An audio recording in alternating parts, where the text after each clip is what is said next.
سے جبریل آپ بتاؤ یہ کس کی امت کا ہے، جبریل آپ بتاؤ یہ کوئی نبی تو نہیں ہے، جبریل آپ بتاؤ یہ کوئی فرشتہ تو نہیں ہے، جبریل امین کہیں گے نہ یہ نبی ہے نہ یہ فرشتہ ہے نہ یہ کسی امت میں پیدا ہوا ہے۔ اب سوال پیدا ہوتا ہے یہ کون ہے؟ حضرت جبریل کہیں گے یہ آمنہ کے لال جناب محمد رسول اللہ صلی اللہ علیہ وسلم کی امت پر اترنے والا اللہ کا قرآن ہے، اور یہ جس کی طرف اشارہ کر رہا ہے یہ قرآن پڑھنے والے ہیں، یہ قرآن سے محبت کرنے والے ہیں، یہ قرآن کو سینے میں سجانے والے ہیں، ان کی زبانوں پہ قرآن جاری ہوا ہے۔ اللہ نے انہیں قرآن کی خدمت کے لیے چنا تھا، انہوں نے وقتاً فوقتاً گائے بگائے جب موقع ملا اللہ کا قرآن پڑھا۔ ابھی بات حفاظ کی نہیں کی جا رہی، ابھی بات حافظوں کی نہیں کی جا رہی، ابھی بات ان کی نہیں جا رہی جن کے سینے میں 30 سپارے ہیں، ابھی بات ان کی نہیں کی جا رہی جن کے سر پہ آج دستار بندی رکھی گئی، ابھی بات ان کی نہیں ہے،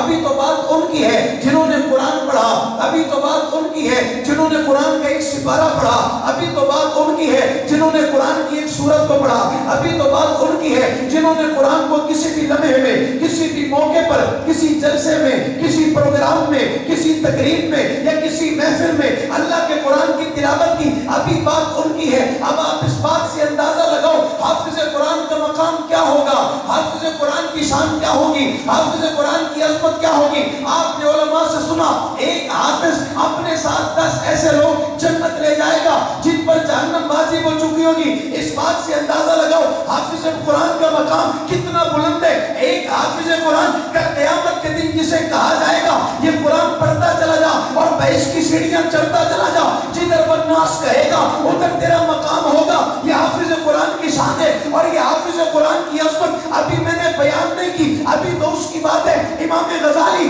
ایک اور روایت لائے ہیں، آپ فرماتے ہیں کہ ایک شخص ایسا ہوگا جس کو موت واقع ہوگی، قبر میں لٹانے کے لیے قبر کے پاس رکھا جائے گا، ابھی میت کو قبر میں لٹایا نہیں جائے گا، اس کی قبر میں آنے کے لیے اللہ کے قرآن کی ایک سورت ہے سورہ ملک، اور وہ کہے گی اللہ میں اس کی قبر میں جانا چاہتی ہوں، اللہ میں اس سے پہلے جانا چاہتی ہوں، اللہ میں اس کی سفارش کرنا چاہتی ہوں۔ اللہ فرمائیں گے تجھے اجازت نہیں ہے، سورہ ملک کہے گی اللہ اگر مجھے اجازت نہیں ہے پھر مجھے اپنے قرآن سے نکال، اللہ فرمائیں گے قرآن سے نہیں نکالوں گا، سورہ ملک کہے گی اللہ مجھے بھیجتا نہیں ہے، مجھے اجازت نہیں ہے پھر میں تیرے قرآن میں کیوں رہوں، اللہ فرمائیں گے جانے کی اجازت بعد میں دوں گا، پہلے جنت آؤ، میں نے اس مرنے والے کے لیے تحفے رکھے ہیں یہ لے جا، پھر قبر میں چلی جانا۔ یہ سورہ ملک یا فرشتے کی صورت میں یا حور بن کر جنت جائے گی، جنت سے اللہ اسے 3 چیزیں عطا کریں گے۔